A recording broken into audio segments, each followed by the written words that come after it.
Welcome to the Property Investment Podcast. Now, I'm really excited to share with you today my interview with Matthew Hyder, who is the CEO of Sterling Property Funds and Legacy Property Group. That's two different property companies, and they have a symbiotic investment relationship to bring about investment value.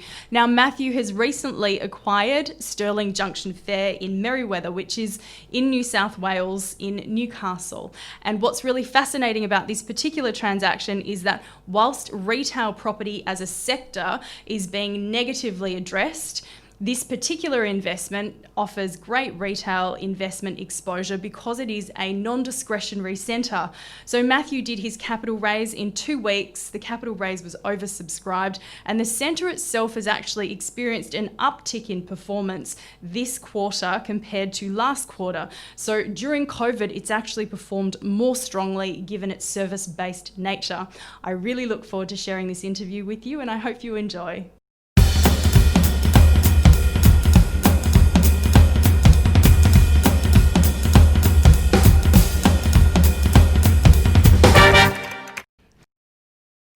The Property Investment Podcast is brought to you by Golden Goose Capital. Golden Goose Capital has, in conjunction with MP Funds Management, provided funding for over $1.3 billion of investment-grade real estate transactions and provided an investment return of 22% across the board, with the lowest being 9% and the highest being 42%. For more, go to www.goldengoosecapital.com.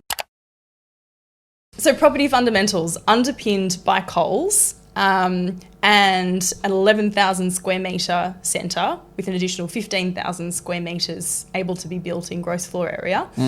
What are the property fundamentals that really drew you to the asset to start off with? Yep. And I think what we were looking for were the centre to have a few criteria. One, we were looking for a non-discretionary centre, and we wanted one that had at least 75% of the net lettable area is non-discretionary. Nothing wrong with having some discretionary floor space in there.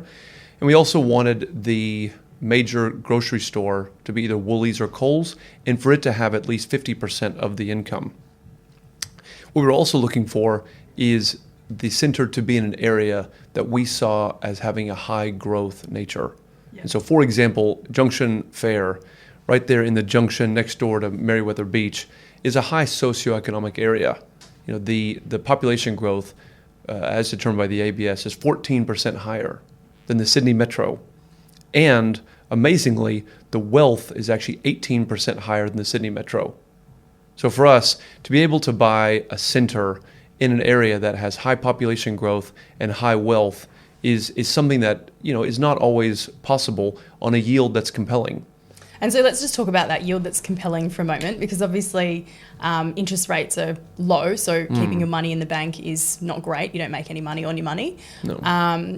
The yield was 9.1%, and then your total forecast return is 15.7%. Correct. What were you doing to achieve those sorts of results to the asset? Because you're obviously not a passive owner. That's right. And we are looking to be active in all of our asset management strategies across our assets. I think for this asset in particular, what we observed is a real opportunity to remix some of the tenants, as well as work with Coles to be able to reduce their floor plate and be able to release that space to additional tenants. And what I mean by that is Coles there is currently about 4,700 square meters, whereas the typical full-line supermarket across New South Wales is between 3,500 and 3,700 square meters. Thanks for tuning in to the first 5 minutes of the Property Investment Podcast. The Property Investment Podcast aims to bring together the best minds in the investment-grade real estate sector. For the full episode and access to the live follow-up webinar, go to the MP Report Premium subscription at www.my-property-report.com.